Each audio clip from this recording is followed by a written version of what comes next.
We've got an apartment complex here, apartment buildings that we're going to take a look at. This is a perfect example to show you what your roof would look like when it needs to be replaced.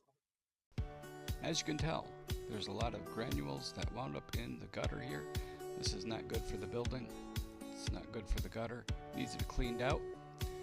This gives us an indication that the shingles are not good. As you can see here, the base layer of the shingle is now showing through, and this is a good, clear indication that it's time to replace the roof.